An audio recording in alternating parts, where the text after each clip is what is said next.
Buenas noches, doctora. ¿Me logra escuchar?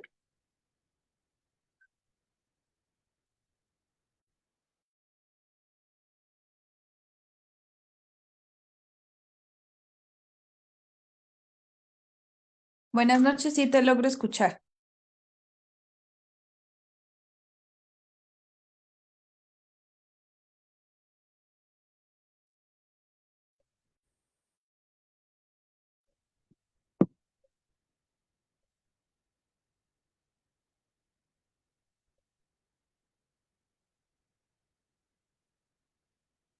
Muy bien, vamos a comenzar.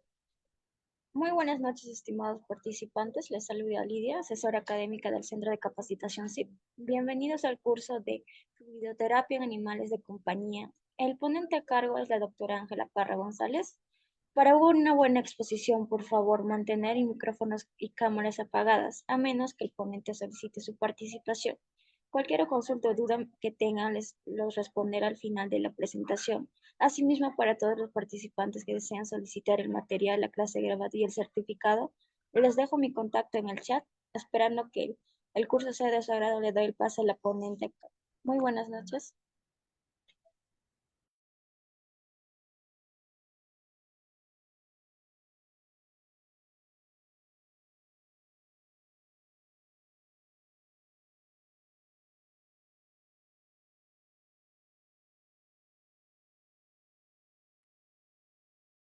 Regálame un momento, estoy solucionando un problema aquí con las diapositivas y ya les comparto la pantalla.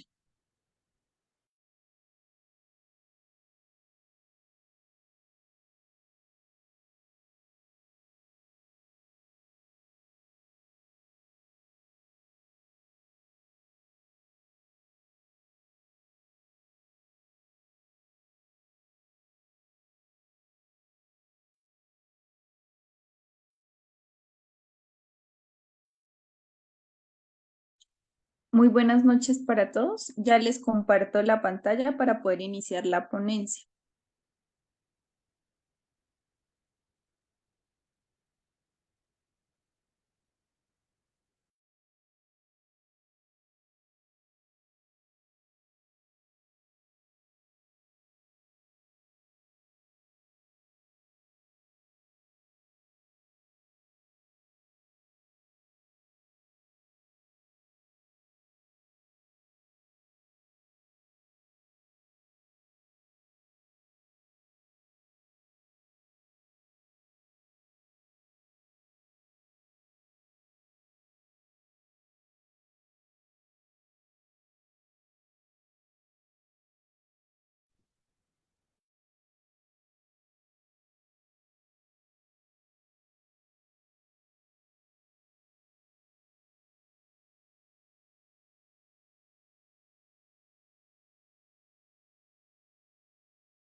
Hola, muy buenas noches. ¿Me confirman, por favor, si me están logrando ver y escuchar? Sí, sí, logro ver. Ok, ya les comparto la pantalla.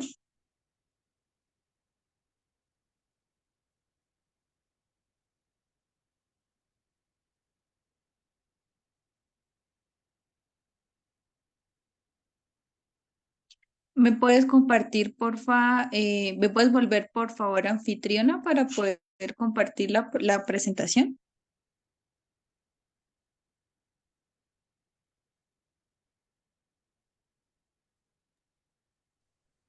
Ahora sí, ya les comparto.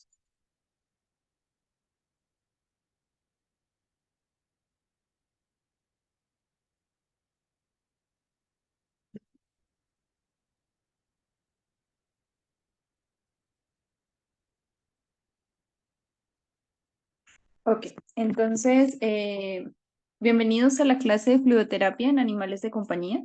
Como lo dijo mi compañera, por favor, mantener sus ojos y micrófonos apagados y al final de la ponencia les estaré respondiendo cualquier duda o inquietud. Esta clase de fluidoterapia se compone de 5 ítems. El primero va a ser explicar un poco de la fisiología de la parte de los fluidos corporales y el balance hídrico que normalmente requiere cualquier paciente. En segunda instancia, la clasificación de soluciones que podemos implementar y en qué caso sería lo recomendable implementar. El tercero, manejo de hidratación severa en un shock hipovolémico. Eh, la cuarta, métodos de monitoreo en respuesta de la fluidoterapia, qué signos tienen los pacientes y qué pruebas de laboratorio se pueden implementar. Y por último, la parte de fluidoterapia en pacientes geriátricos y pediátricos como tal. Bueno, entonces para iniciar, entonces el primer módulo que es la parte de fisioterapia, fisiología de los fluidos corporales. Entonces, antes de empezar una introducción pequeña, la importancia y la necesidad de saber de lo que conlleva, uno, pues, a elegir una solución para administrar antes de un diagnóstico, específicamente, pues, lo que implica una deshidratación.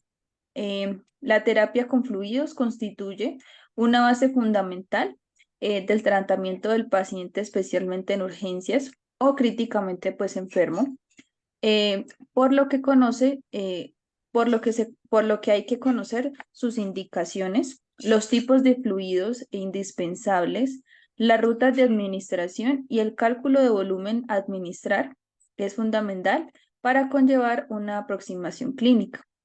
Entonces, en sí, la parte de fluidoterapia se basa específicamente pues, en el tipo de urgencia que tenga mi paciente, qué administración de soluciones debo pasar al paciente y por ende qué cálculos de volumen debo implementar para poder corregir la fisiopatología que mi paciente llegue como tal a la veterinaria. Entonces, específicamente, como tal, la fisiología se va a componer de 2 fases específicamente. Entonces, como se observa en la imagen, el total de líquido de un canino normalmente es de un 60%, a comparación de los felinos, que es un 40%. Entre los rangos como tal del peso corporal según el peso, se van a dividir en estas porciones. Varía un poco la de felinos, pero normalmente van a tener lo mismo, que es de pronto la capacidad intracelular y extracelular, que como tal pues va a tener la parte de celularidad y por ende pues me ayuda como tal a Doctora, generar un... disculpe por interrumpirla, pero no se logra ver su pantalla. ¿No, no se ven las diapositivas? No, no se ve las diapositivas.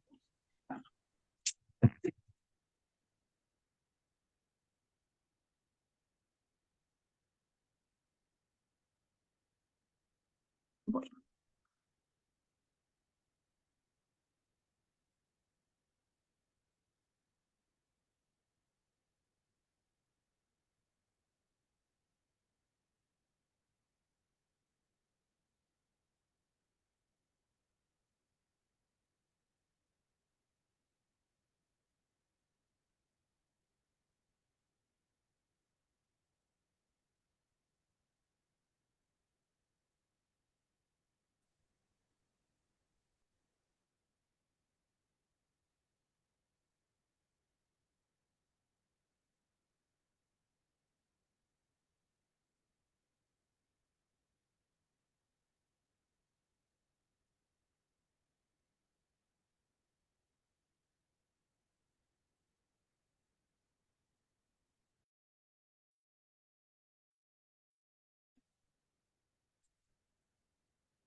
¿Me recuerdas, porfa, si ustedes mandan las diapositivas?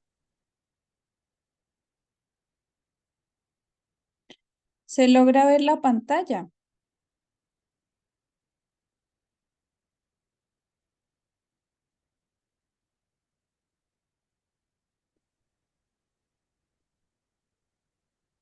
No, señora.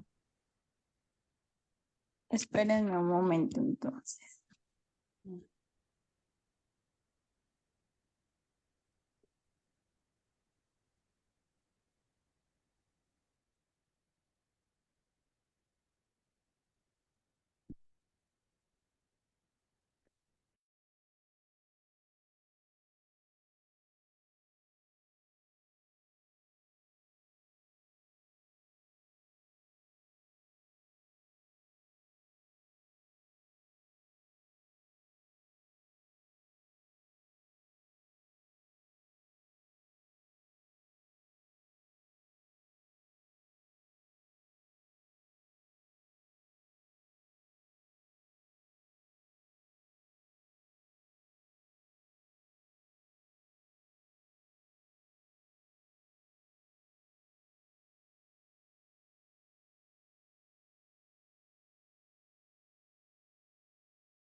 ¿Me confirman, por favor, si ahora sí se logra visualizar?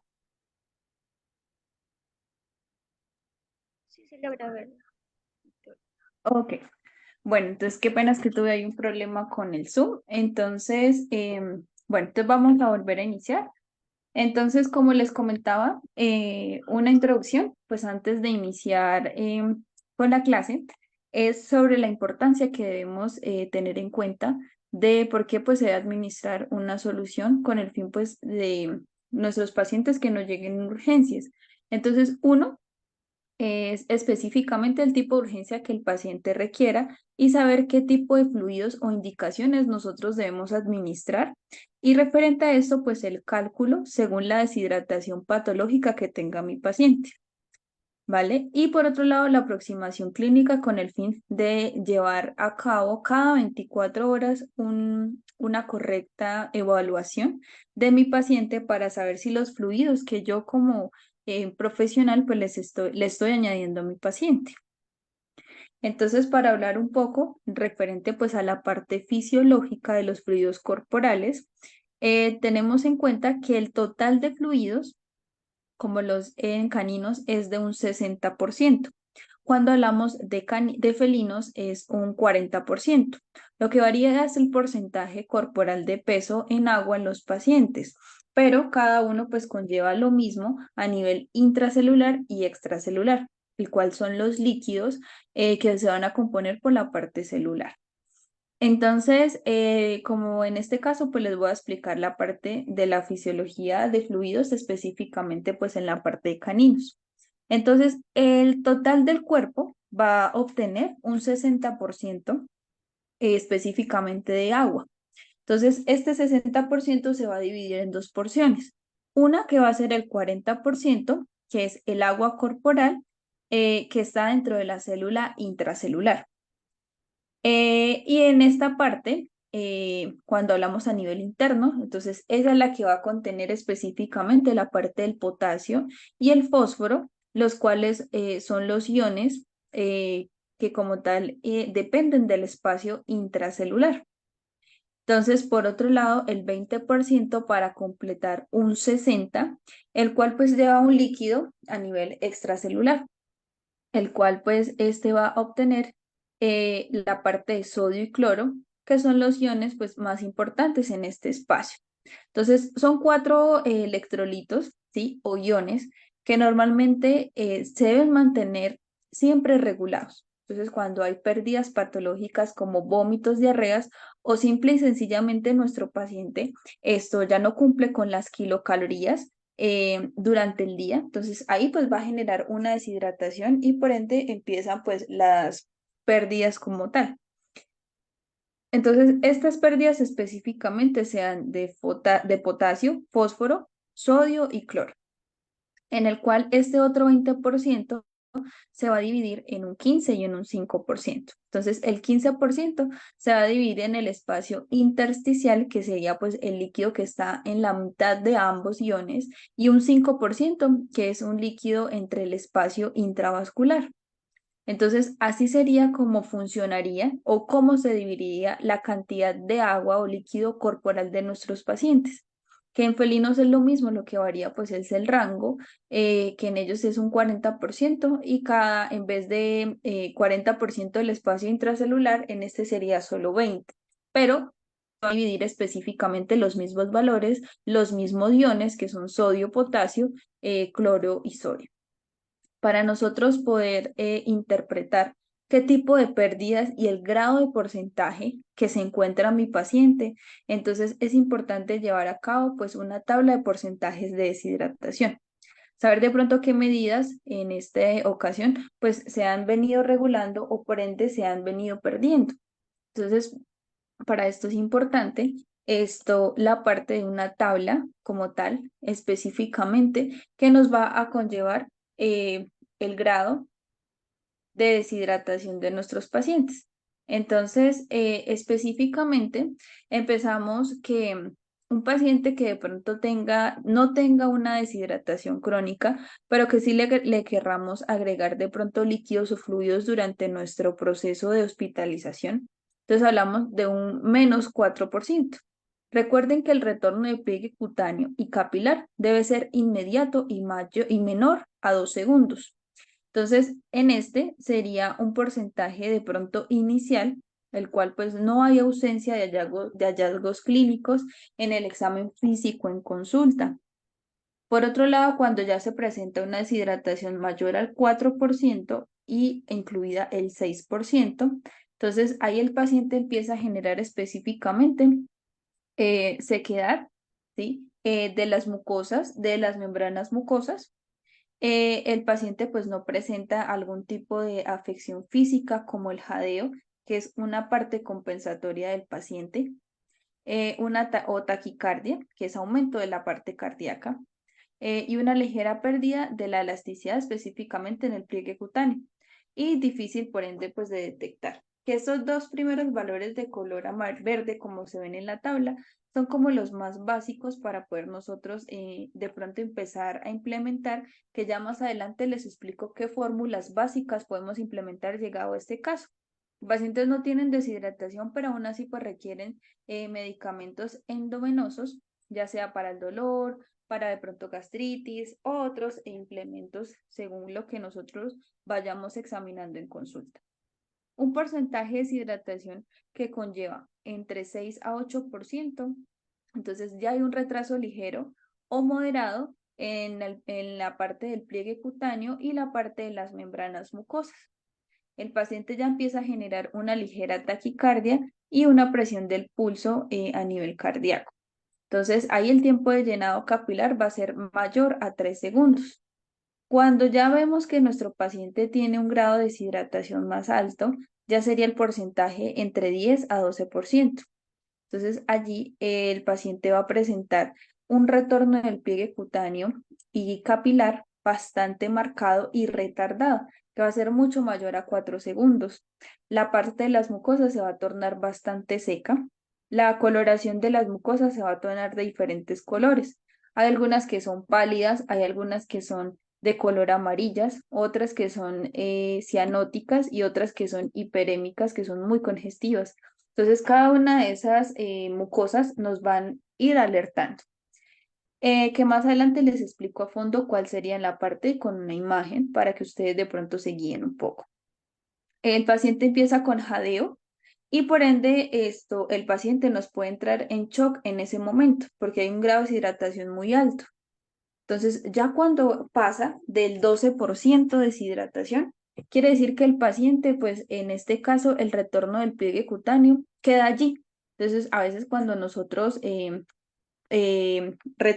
cogemos el pliegue cutáneo para su retorno y el pliegue se queda totalmente como nosotros lo dejamos al inicio. Entonces, ahí es una hidratación bastante crónica. Lo mismo la parte de las mucosas, se van a tornar muy secas y por ende muy pálidas.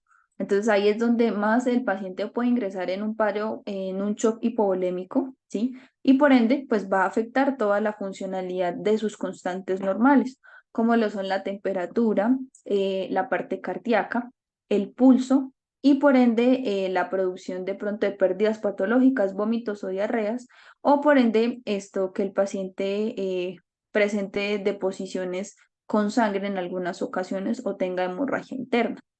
Entonces, cuando se pasa más de 12 o hasta 15, de 14 a 15, entonces es una gravedad extrema donde el paciente puede llegar a convulsionar en ese momento por sensación porque el paciente tiene un desequilibrio acidótico y por ende pues estaría en un estado casi irreversible y por ende el paciente pues puede fallecer en ese momento, solo con una pérdida patológica. Entonces, específicamente, ¿qué se pierde? Como lo comenté en la anterior diapositiva, el paciente va a perder potasio y fósforo a nivel como tal de la parte intracelular y a nivel extracelular la parte de sodio y cloro.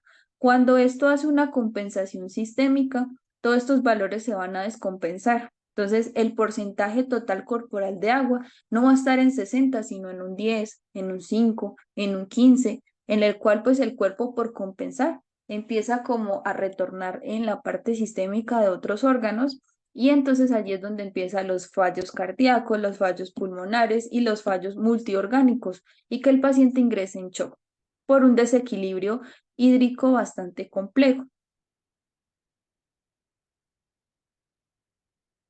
Entonces pasamos al segundo módulo. eh, Dependiendo del grado que nos llegue el paciente y nosotros como médicos viendo la tabla, mirar qué grado de porcentaje pues tiene mi paciente en el momento, ¿sí? Entonces allí es donde vamos a hablar, como lo dije al inicio, ya sabemos el qué tiene el paciente, qué grado de deshidratación tiene. Ahora voy a mirar qué fluido sería el ideal para mi mascota. Entonces aquí viene la clasificación de soluciones Entonces empezamos hablando específicamente de los líquidos isotónicos. Entonces, estos líquidos isotónicos se dividen en dos, que son alcalinizantes y otros que son acidificantes.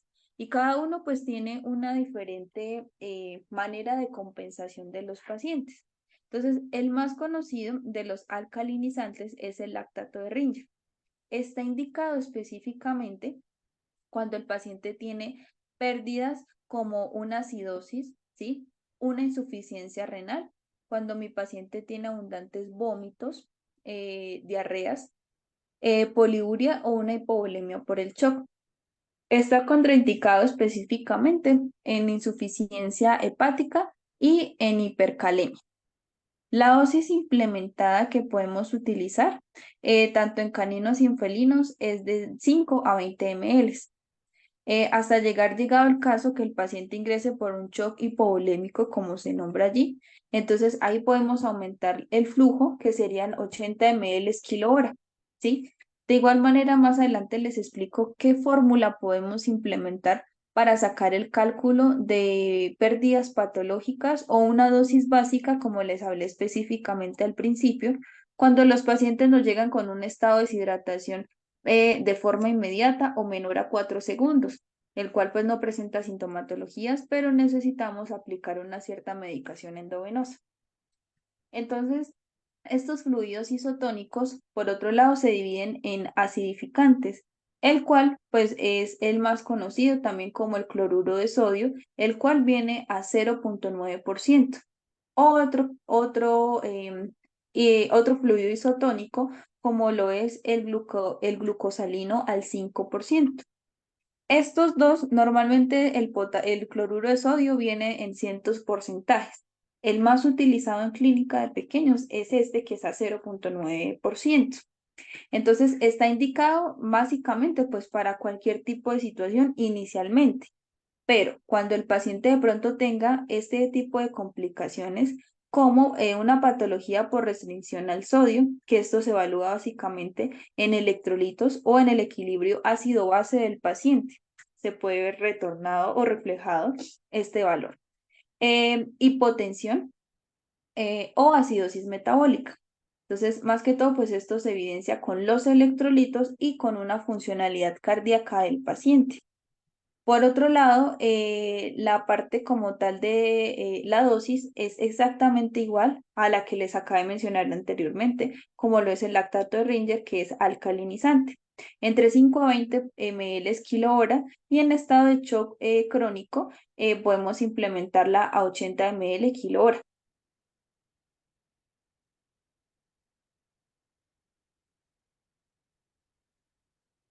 Bueno, entonces estos otros líquidos que también se cumplen con la familia de los cristaloides, que es los que les acabé de mencionar, ahora vamos a añadir estos dos. Entonces, lo mismo también van a ser tipo de fluidos isotónicos, pero en este caso van a ser de mantenimiento. Entonces, en algunas veterinarias manejan este tipo de alcalinizantes que son los Storovet. Este Storovet normalmente pues nos ayuda mucho a terapias de hidratación bastante crónicas o cuando tienen una hipertonía parcial, y por ende, más que todo por pacientes que de pronto no ha comido hace mucho tiempo, que tengan una gastritis pronunciada, pérdida de kilocalorías, pacientes cachorros o los pediátricos que normalmente pues se pueden instaurar en este momento cualquier corrección por deshidratación crónica por no haber consumido alimento. Está contraindicado específicamente cuando hay pacientes con hiperpotasemia. Entonces, esta cantidad de líquidos puede generar pues contraindicación porque pueden generar efectos secundarios, que ya más adelante les explico cuáles. La dosis que podemos implementar son 12 ml kilo hora. Entonces, aquí esta parte de los cristaloides se dividen en estas dos que les comenté anteriormente. Lactato de Ringer, cloruro de sodio, y este que es el Storovet. Hay otras de la misma familia de los cristaloides, como lo son tipo de soluciones hipotónicas. Entonces, estas soluciones se dividen en dextrosa, el cual viene una glucosa entre el 5 o una glucosa entre el 50%. Entonces, están indicadas específicamente cuando hay hipoglicemias. Las glicemias como tal en caninos y en felinos, el rango como tal básico va de 90, perdón, de 80 a 120. Entonces, una hipoglicemia es menor a 80 como tal del rango inicial. Entonces, aparte, porque hay una exclusiva deshidratación específicamente de agua por pérdidas primarias, ya sea pues de sodio, potasio, fósforo, cloro. Entonces, normalmente la dosis que se implementa entre ambas, personalmente, yo manejo la glucosa al 5% en 1 ml cada 10 kilos. Perdón, 1 ml por cada kilo. Y la glucosa al 50, 12 ml por cada kilo, que normalmente pues se puede implementar. Pero para nosotros hacer conducción de estas células isotónicas, yo no las puedo poner solas en un buretrol o directamente. En algunas ocasiones cuando son hipoglicemias que a veces nos marcan en low, que ya sea o sea, que están demasiado bajas y el paciente pues nos puede entrar en shock, se pueden agregar de forma directa para compensar en el momento. Pero si ustedes las quieren implementar de forma rápida en terapia de choque, siempre debe ir con un objeto conductor, ya sea con el anterior mencionado, que es lactato Ringer o cloruro de sodio, que se deben componer la parte de esas células de ese tipo de líquido isotónico más el hipertónico. Si no, no va a ser equipo de conducción y por ende pues podemos generar pues otro efecto secundario que no queremos, que es la convulsión o que se aumentan de medidas bastante graves o altas la parte como tal de la glicemia. Hay otro tipo de fluido hipertónico. En este, como pueden ver, es otro cloruro de sodio, pero varía el porcentaje. El anterior que les mencioné es 0,9, que es el más común en veterinario. Esta es otra célula hipertónica que también debe ser conductora con otro cloruro de sodio que sea isotónico para que pueda conducir. Entonces, este viene en un porcentaje de 7,5%. Está indicado específicamente para tratar urgencias de shock crónico con una hipovolemia. Entonces, ya sea más que todo por una sepsis crónica, una torsión volvulogástrica a nivel digestivo, por quemaduras, por un politraumatismo o una hemorragia ocasionada por, ya sea por parte quirúrgica, médica o traumatismo en general. Está contraindicado en deshidrataciones con hiperosmolaridad. Recuerden, como les comentaba, no se pueden poner solo los hipertónicos porque aumentaríamos la hiperosmolaridad y no tendríamos un objeto conductor. Entonces, normalmente cuando hay patologías cardíacas o pulmonares que entran en una acidosis metabólica, estaría pues contraindicado esta solución hipertónica. La dosis que se implementa en caninos va de 4 miligramos, de 4 a 8 ml kilo hora durante 5 a 15 minutos velocidad máxima o máximo hasta un ml kilo minuto. En felinos, la dosis recomendable es a 12 ml kilo hora específicamente en un lapso de 10 a 15 minutos para compensar la hipovolemia o el shock que el paciente está iniciando como tal. Por último, hablamos de estos coloides. Entonces, en sí hay dos clasificaciones que son cristaloides y coloides, pero cada uno de ellos pues tienen una subdivisión y cada uno pues por ende se va a dividir de diferente manera. Entonces, los coloides tenemos que son los naturales. Entonces, en estos tipos naturales, básicamente está la parte de la albúmina, plasma y sangre completa. Entonces, en la parte de la albúmina, entonces lo que vamos a generar pues es una expansión del volumen intravascular. Entonces, recuerden que el volumen intravascular, como lo había comentado en caninos y en felinos, ocupa el 5% del espacio de las mascotas. Si ese 5% se disminuye, entonces es necesario administrarle pues este tipo de albúmina. Está contraindicado específicamente, pues de pronto en algún tipo de reacción alérgica o en pacientes que de pronto tengan efectos de coagulopatías. La dosis recomendable es de 1 a 1,5 gramos la cual se puede administrar en 0,2 a 1 ml kilo hora. La cantidad de gramos se compone en dosis total en 0,2 a 1 miligramo. La parte del plasma, normalmente pues esta se maneja con una fórmula básica, como se ve aquí. Entonces, normalmente pues ese plasma lo vamos a obtener específicamente pues de haber centrifugado una muestra tras em, calcular la parte del hemograma que es con un tubo tapalila. Entonces, ahí lo que queremos hacer en la fórmula es lo siguiente. Plasma total deseado, el que yo requiero. Entonces, la concentración normal sérica pues del plasma eh, lo compone pues la parte como tal de albúmina y proteína sérica.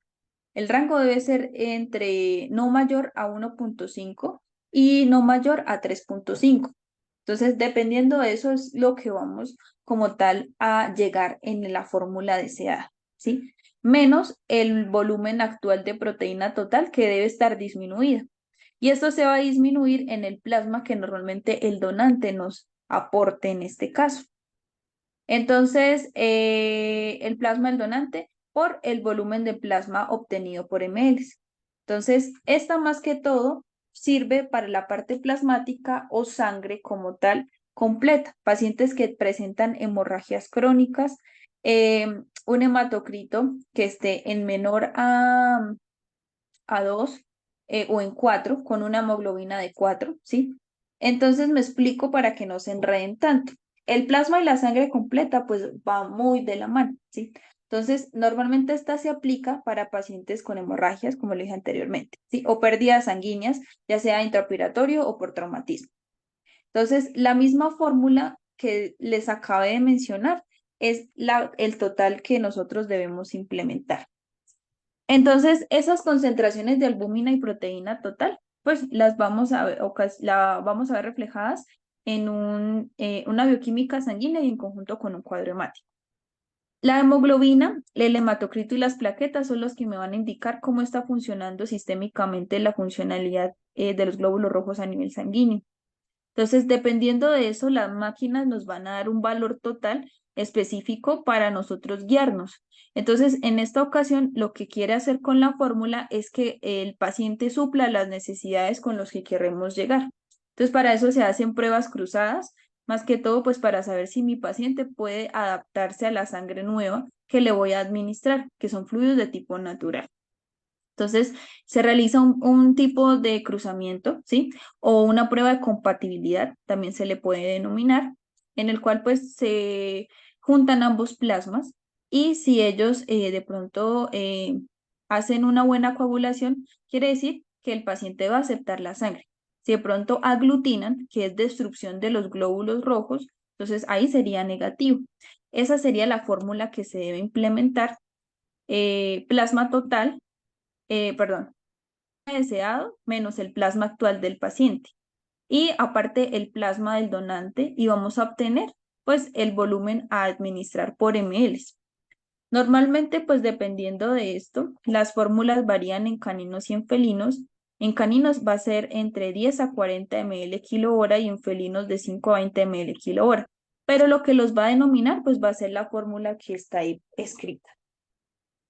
Hay otros tipos de fluidos que también se hacen parte de los coloides, como la parte de las gelatinas y el manitol, pero estos ya van a ser tipos de fluidos no naturales, sino sintéticos.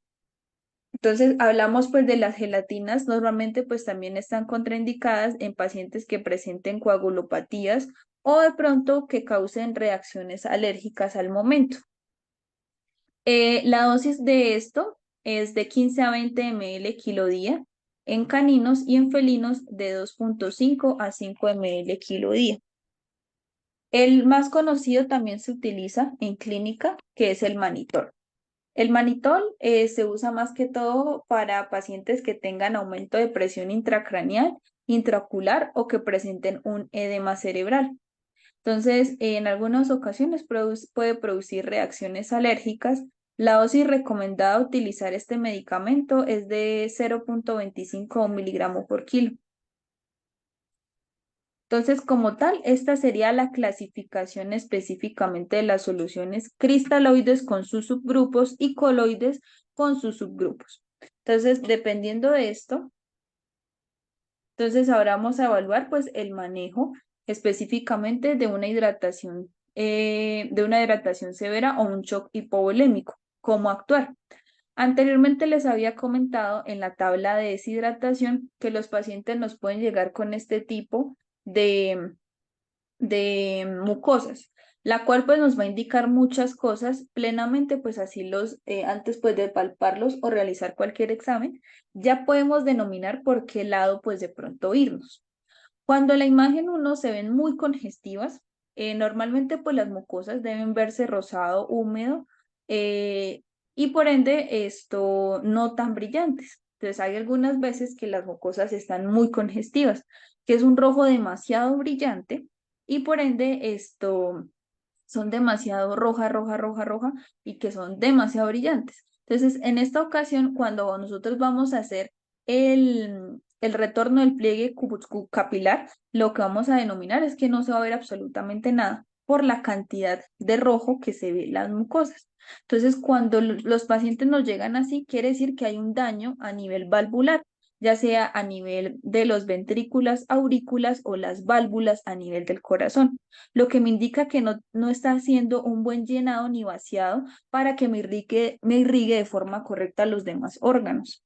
Entonces, ahí puede ser que el paciente presente un daño valvular, una trombocitopenia, una cardiomiopatía dilatada o que el paciente tenga un déficit por la parte cardíaca. Y puede ser que el paciente esporádicamente se presente un síncope, que son desmayos esporádicos. Entonces, por este tipo de mucosas, los pacientes, esto podemos denominarlos de esta manera para nosotros irnos guiando. Otro tipo de mucosas son estas mucosas que son totalmente pálidas, que parecen una pared. Al momento también de nosotros realizar el tipo de deshidratación y llenado capilar, no se ve absolutamente nada por lo pálidas que están. Entonces, ahí me quiere decir pues que hay un tipo de hemorragia activa, ¿sí? Ya sea por un traumatismo, una hemorragia intraoperatoria o posoperatoria, o puede ser que el paciente pues presente una enfermedad viral o hemoparasitaria que le esté ocasionando un daño en la médula ósea y que no haya una correcta producción de glóbulos inmaduros blancos y rojos y la parte de trombos y de plaquetas. Otra de las mucosas es de color amarillo, como se ve en la tercera imagen. Entonces, mucosas de color amarillo, más que todo, pues se denominan en felinos. Entonces, cuando se tornan totalmente amarillas, y aparte no solo las mucosas, sino la parte de la piel, los oídos, la parte genitourinaria, me indica que el paciente está generando una afección hepática, que hay una alteración de las enzimas, de tanto la funcionalidad y estructuralidad a nivel hepático. Entonces, que haya una obstrucción biliar, ¿sí? De los conductos biliares, de la parte de la vesícula y a nivel como tal de la parte hepática. Entonces, el paciente tiende a tornar este tipo de mucosa, que en algunos exámenes los pacientes pueden salir normal, pero el efecto, si de pronto se le administra algún medicamento tóxico, como el acetaminofén, el diclofenalco, el naproxeno, que son medicamentos AINES de uso humano, no se va reflejado de inmediato, pero sí empiezan a tornar esa sintomatología. Para que haya una falla hepática bastante progresiva, se puede ver reflejada a los 4 días la realidad de lo que el paciente está presentando. O simplemente que el paciente ya no le funcione la parte hepática y que tenga una cirrosis a nivel del hígado. ¿Listo? Y la cuarta imagen, que es las mucosas totalmente cianóticas, que son de color em, em, moradas. Entonces, en esta ocasión quiere decir que hay un problema respiratorio. El paciente no está hiperventilando de forma correcta toda la funcionalidad de los glóbulos rojos. Entonces, allí es donde nos vamos a ver reflejado que el paciente pronto necesita pues oxígeno. Entonces, nomás nosotros con ver la gravedad de las mucosas del paciente nos vamos guiando para nosotros poder pues sacarlo de la urgencia y podernos guiar. Entonces, cualquiera de las 4 patologías que les mencioné, los pacientes van a producir un shock. El shock en general es un proceso fisiopatológico complejo indicado por una función hemodinámica alterada, que produce pues una pobre perfusión tisular y a menudo va seguido de un fallo multiorgánico. Entonces, yo no les puedo decir que el shock se puede dar solamente por una enfermedad. Entonces, por un daño multiorgánico o que plenamente pues el paciente está con este tipo de mucosas y de una vez el paciente puede estar en ese momento, entrar en cualquier paro. Los dos paros más conocidos, que son los que les voy a hablar acá, es el shock hipovolémico, que me puede llevar pues a un porcentaje de, eh, se me va la palabra, un daño cardiopulmonar, ¿sí? Un paro cardiopulmonar. Y lo otro pues es un shock séptico o endotóxico. Entonces, el primero, que es el shock hipovolémico, que es el más conocido y que normalmente pues en la clínica de pequeños se conoce más.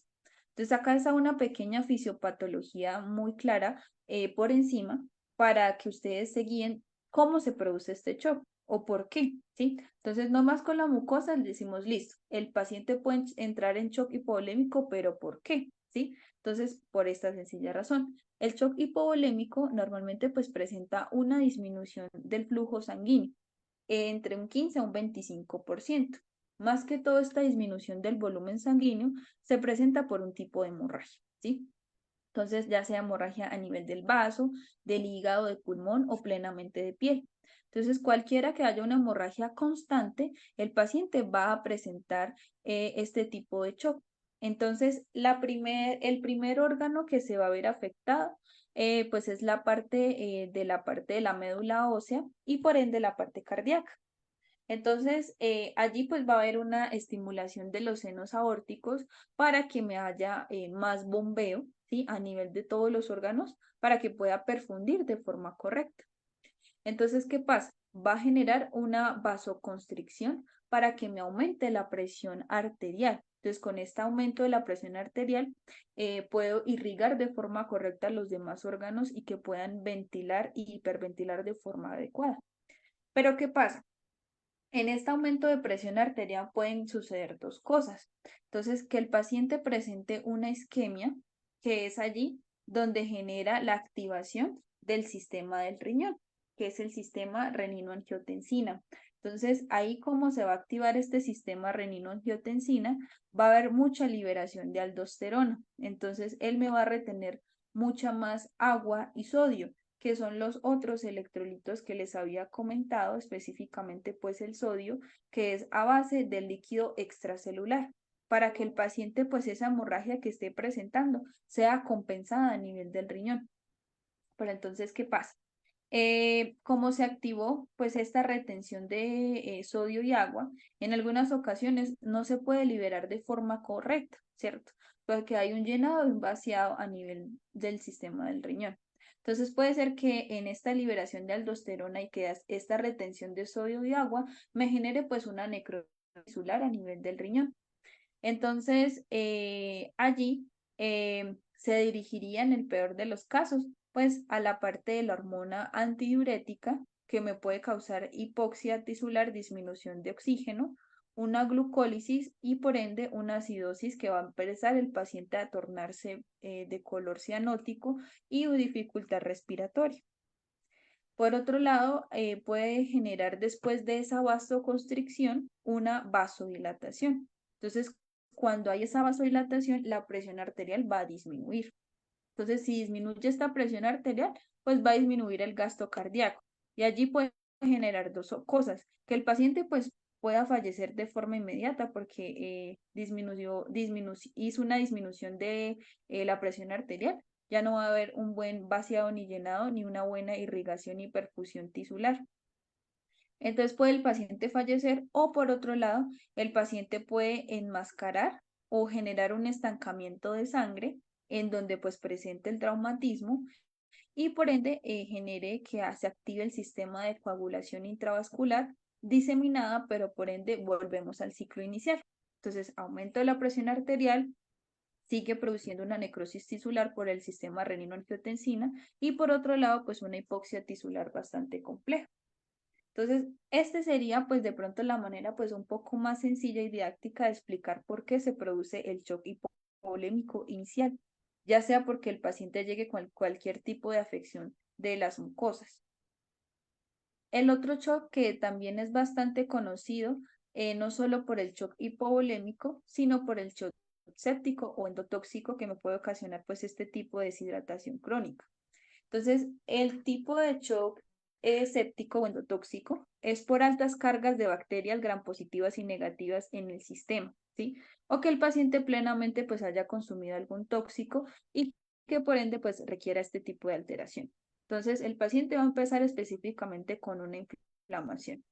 Entonces, en esta inflamación se activan los cinco puntos cardinales, como lo son la parte del calor, el dolor, la hinchazón, el eritema y pérdida de la función de la estructura que está como tal en la inflamación.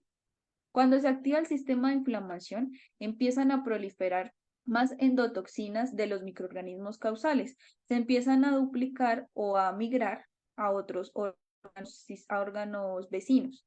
Entonces, cuando esto empieza a migrar, estos microorganismos van a generar pues un daño en la parte del tejido y van a liberar más sustancias vasoactivas. Entonces, allí se van a liberar dos específicamente enzimas como lo son la histamina y los leucotrienos, que estas me van a causar pues un efecto secundario crónico. Entonces ahí puede generar el paciente hipovolemia, no solo por el sangrado y volvemos a lo mismo. Se activa todo este sistema por un shock séptico. Después de que se active este shock por hipovolemia, puede presentar pues esta vasodilatación que el paciente puede generar estos tres factores. Un edema por la transudación, una trombosis por una coagulopatía dilatada o una diapedesis que son petequias en la zona o en el paciente a nivel interno. Entonces, no solamente por la pérdida de hemorragia, sino también por un shock crónico o séptico endotóxico podemos llegar al mismo factor de hipovolemia. Entonces quería explicarles un poco cómo suceden los shocks para que ustedes los tengan en cuenta y los tengan presentes. Ahora, ¿qué vamos a hacer? ¿Sí? Ya sabemos que va a entrar en hipovolemia, ya sé cómo fisiológicamente está mi paciente. Entonces, lo que debemos hacer específicamente son tres cosas básicas para que si mi paciente entra en shock o para que no entre en ese shock hipovolémico o séptico o endotóxico. Entonces, lo que debemos hacer, pues uno, es la ventilación, la infusión y perfusión. Si yo hago estas tres cosas con el fin, pues, de iniciar, pues, mi tratamiento correcto de la parte, recuerden que la parte cardíaca y pulmonar, pues, van a funcionar ambos órganos de la misma manera. O sea, si uno se desestabiliza por ende o por ley, el otro también se va a inestabilizar. Entonces, lo ideal es que cumplamos estos parámetros que son ventilación, infunción y la parte de perfundir. Entonces, ¿qué significa ventilar? Si mi paciente pues llega con este tipo de afección, lo que debo hacer pues es suministrar la oxigenación máxima para que por ende esto pueda oxigenar de forma correcta la sangre. Entonces pueda llegar en una correcta oxigenación, máximo debe estar en un 80%. Si hay una oxigenación o una ventilación de un 40-60%, el paciente pues ya les puede entrar en fase casi ya de muerte por una disminución de la presión arterial. Entonces, allí esto puede suceder debido pues a procesos circulatorios, metabólicos, procesos patológicos como cuadros febriles, contaminación de heridas y mala cicatrización, traumatismos o sepsis o quemaduras, ¿sí? Que pueden ocasionar que el paciente se le disminuya la parte de la ventilación o la oxigenación. Entonces, existen 4 maneras correctas de nosotros ventilar a los pacientes. Se puede agregar, como se evidencia en la primera imagen, esto, colocar de pronto la ventilación mecánica directamente pues al paciente. Lo ideal siempre, siempre es minimizar el estrés de nuestras mascotas. Si los pacientes tienen más estrés, pues más van a perder oxigenación y pues pueden fallecer. Más que todo, pues esto lo digo por los felinos, ya que se estresan por el humo, por el olor y porque de pronto hay algunos que se tornan un poco agresivos. Entonces, la otra manera, pues más fácil, es con una máscara que les va a cubrir toda la parte de las fosas nasales y la parte bucal. Se le administra ventilación mecánica. Hay otra que es una ventilación asistida, que es con un condensador de oxígeno.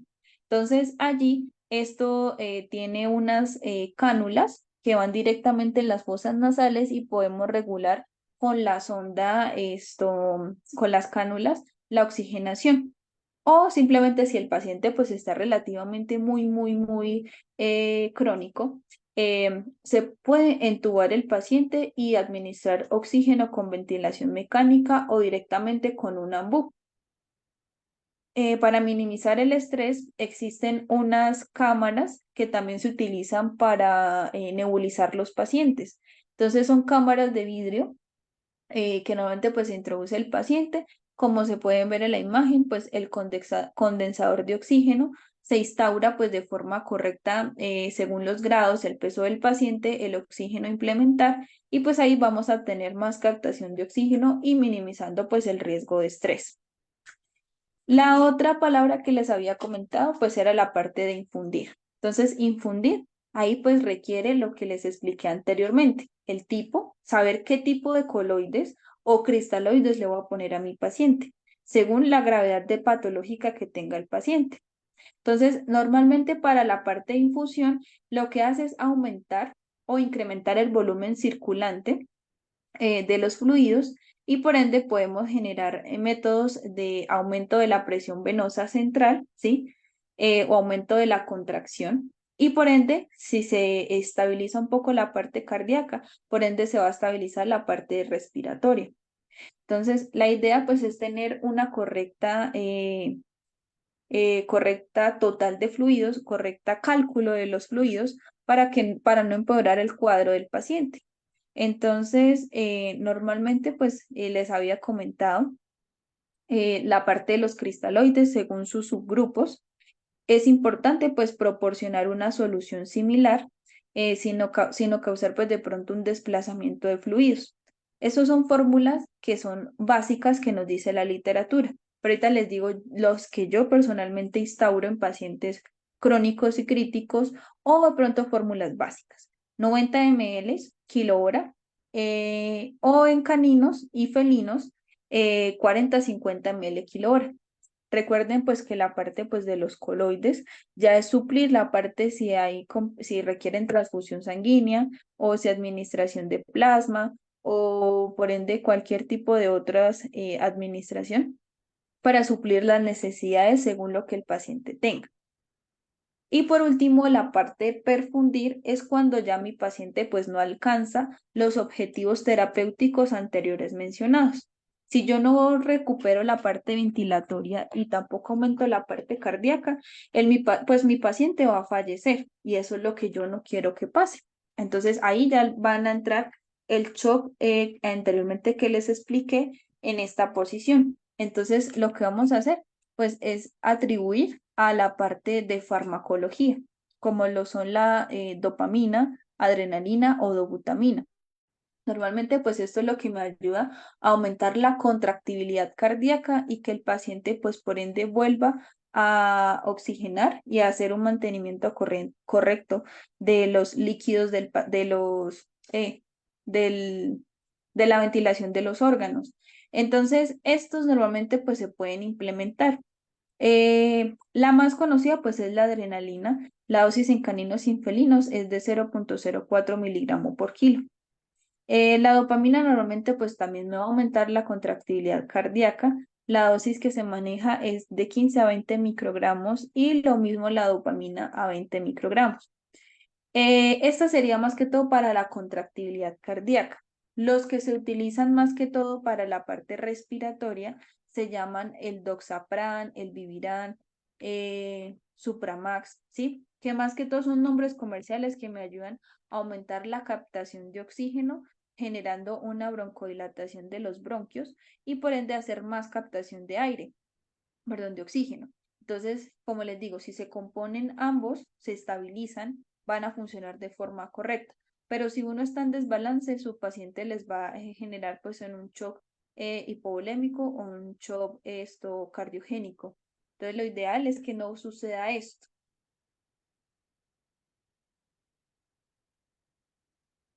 Pasamos al cuarto ítem, que esto va a ser la parte de los métodos de monitorización de respuesta de fluidos. Entonces acá vuelvo y les pongo la misma diapositiva anterior. Entonces recuerden que en primera instancia pues debemos ventilar, infundir y perfundir. Llegado el caso pues de que esto no tenga una correcta medicación, se pasa pues a la parte de farmacología. Pero entonces, yo médicamente, ¿cómo sé que mi paciente necesita o estoy realizando un buen fluoterapia de mi paciente? Entonces, lo ideal siempre, como les comenté anterior de la clase, es hacer una buena consulta y reevaluándolo 24 horas, ¿sí? O cada 24 horas. Entonces, una consulta básica nos va a ayudar a salir de dudas de muchas cosas. Entonces, lo más importante que debemos hacer siempre pues va a ser pesar el paciente, ¿sí? La elasticidad de la piel en conjunto con el retorno del pliegue cutáneo del llenado capilar, que es allí pues vamos a ver la tabla según qué porcentaje de hidratación tiene mi paciente. Qué coloración tienen las mucosas, como les comentaba anteriormente. Y allí vienen los signos fisiopatológicos o las constantes, la frecuencia cardíaca, la frecuencia respiratoria, la cantidad de producción de orina durante la consulta o en el proceso de hospitalización y las muestras sanguíneas como los básicas. Entonces, si yo hago una buena consulta con esos valores, pues ya yo me voy a guiar. Lo más básico que podemos implementar para cualquier paciente va a ser un hemograma, ¿sí? El hemograma pues va a ser el indicado que nos va a mostrar la parte de glóbulos rojos, si hay deshidratación, anemia, la parte de plaquetas y los glóbulos blancos, que es para mirar la parte de compensación a nivel de defensa inmunológica. Por otro lado, dependiendo de lo que yo quiera evaluar, según lo que veo yo en consulta, según lo que les acabo de mencionar del peso, la elasticidad, el color de las mucosas y sus frecuencias, entonces se pueden tomar bioquímicas sanguíneas. Entonces, estas bioquímicas sanguíneas podemos evaluar qué. ¿Qué quiero ver yo como médico? ¿Cómo están los electrolitos? ¿Cómo se compone, cómo está funcionando sistémicamente la parte funcional sistémica, ¿sí? O si quiero evaluar la funcionalidad de los órganos, que ya va a ser la parte pancreática, renal o hígado, ¿sí? O en conjunto pues con los electrolitos o una carga hormonal, ¿sí? Dependiendo de lo que yo evalúe plenamente en consulta, pues yo me voy a guiar para ver yo qué quiero ver reflejado en mi paciente de urgencia, de consulta o lo que nos llegue como tal. Entonces, ¿qué pasa? Si yo instauro una buena terapia de fluidos, no vamos a tener complicaciones con la frioterapia, que es la sobrehidratación. Entonces, ¿qué pasa? Su paciente que de pronto, como les digo, siempre evaluarlo cada 24 horas, porque ustedes no pueden manejar la misma cantidad de fluidos que llegó su primer paciente de urgencias, que es con una deshidratación y pérdidas patológicas muy altas, y que ya lleve 4 días en hospitalización y le sigamos implementando la misma cantidad de fluidos, ¿sí? Entonces, ¿qué pasa? Ahí va a generar pues el síndrome que no quiero, que es una sobrehidratación. Entonces, cuando hay una sobrehidratación por alta cantidad de fluidos, el paciente, pues uno puede bajar el hematocrito y puede generar anemia por el tipo de transporte de fluidos. O dos, que el paciente presente crepitaciones, ya sea a la auscultación torácica o plenamente sin necesidad de auscultarlo en su parte respiratoria. Y por otro lado, que el paciente empieza a generar pues edemas a nivel de sus miembros anteriores y posteriores por retención de líquidos completamente. Entonces, acá pasamos al quinto ítem, que es pues qué tipo de fluoterapias necesito, ¿sí?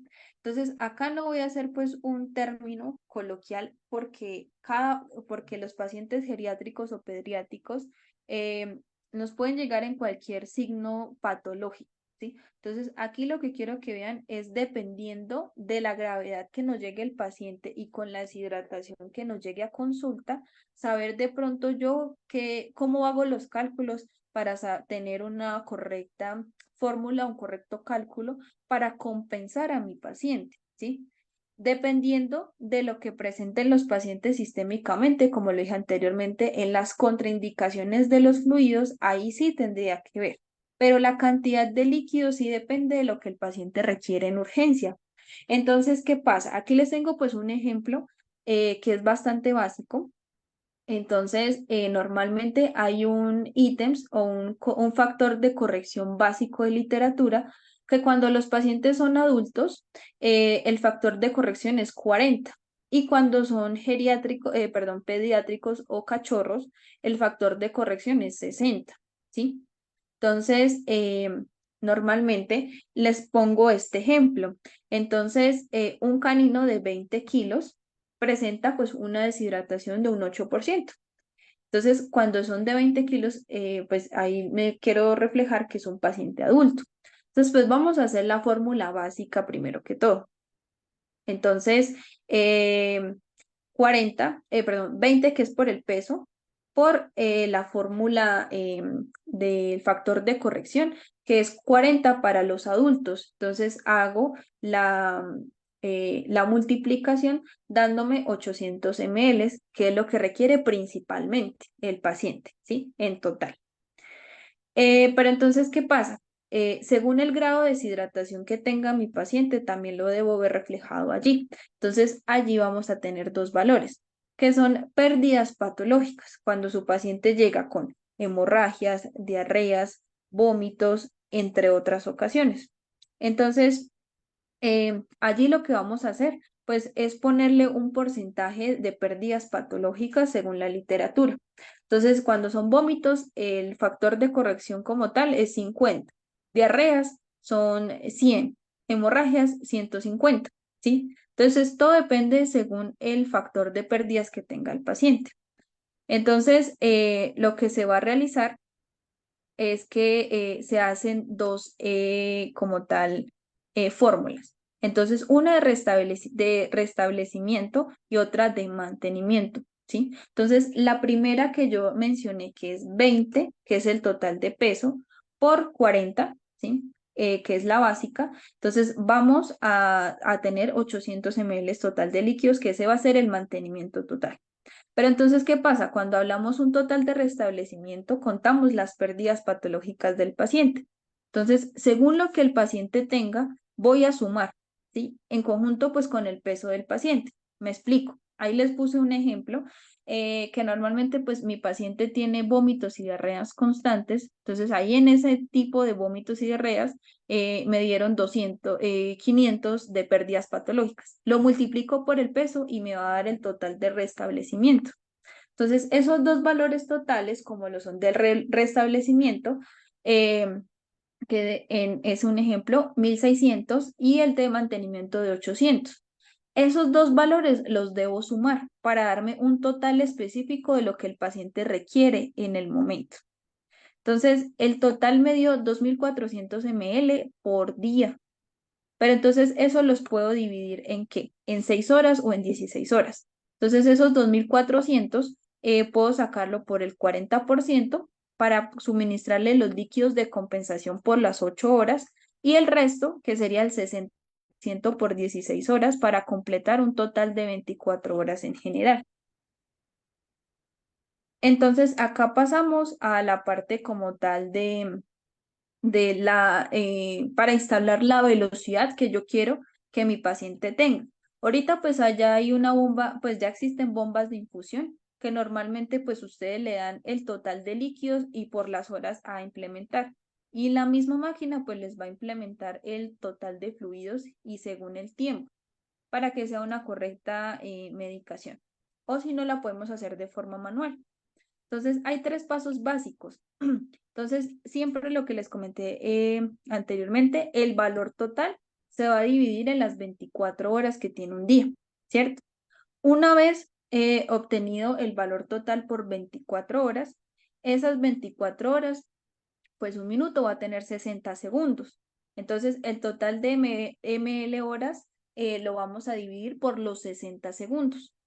Ahora, el total de los 60 segundos que me da en el segundo paso, lo vamos a incluir según el peso del paciente. Existen macrogoteos y microgoteos. Entonces, los macrogoteos son para pacientes que son mayores a 20 kilos y los microgoteos se utilizan más que todo para pacientes que son menores a 10 kilos. Entonces, dependiendo del peso del paciente, vamos a implementar lo siguiente. Cada microgoteo o macrogoteo va a obtener unas gotas al reverso del empaque. Entonces, perdón, del empaque. Entonces, hablamos del segundo paso, ya obteniendo el valor total de los minutos de un segundo, que son 60 minutos. Entonces, vamos a multiplicarlo por las gotas según perdón.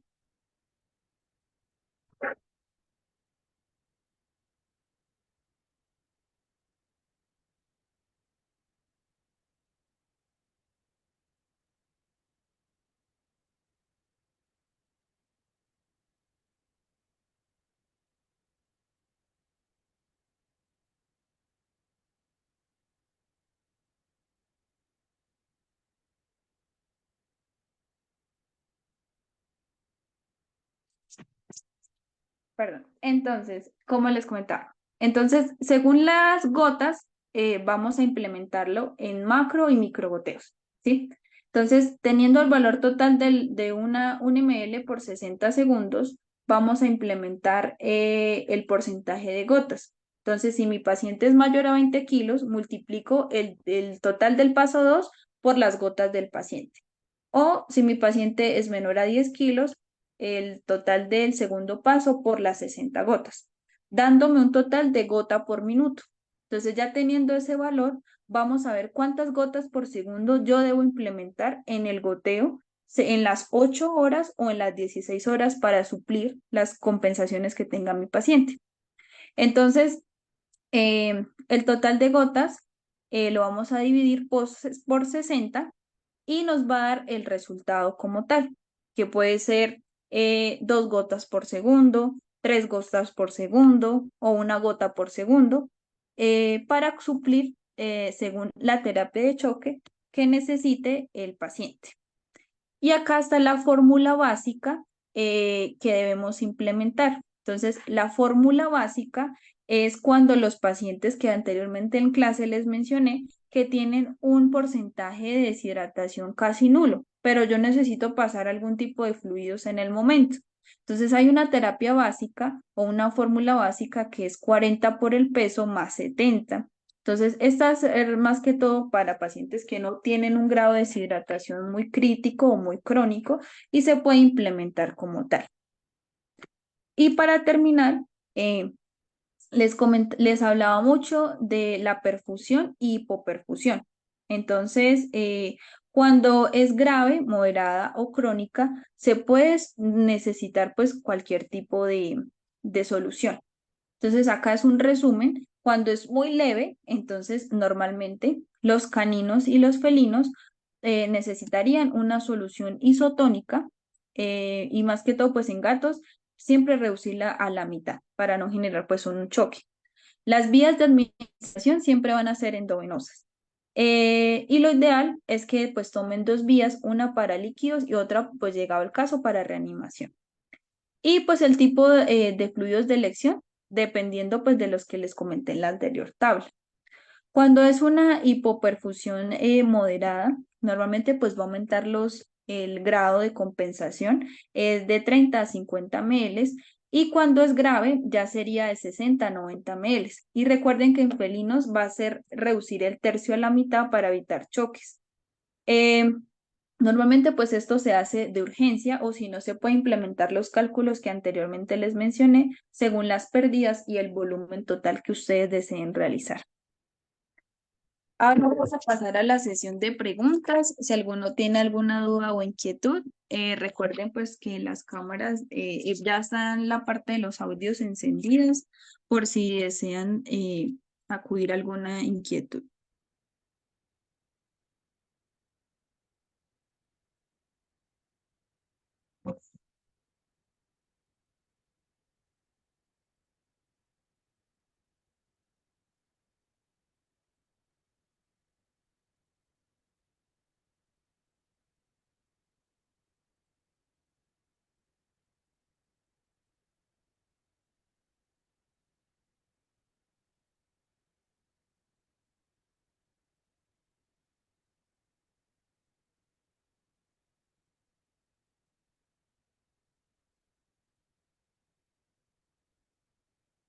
Vale, entonces pues si todo fue muy claro, recuerden pues que el material de estudio se lo suministro a mi asesor en conjunto con los certificados si ustedes así lo desean. Entonces espero la clase haya sido de su agrado, espero verlos en otra oportunidad y pues un saludo desde Colombia.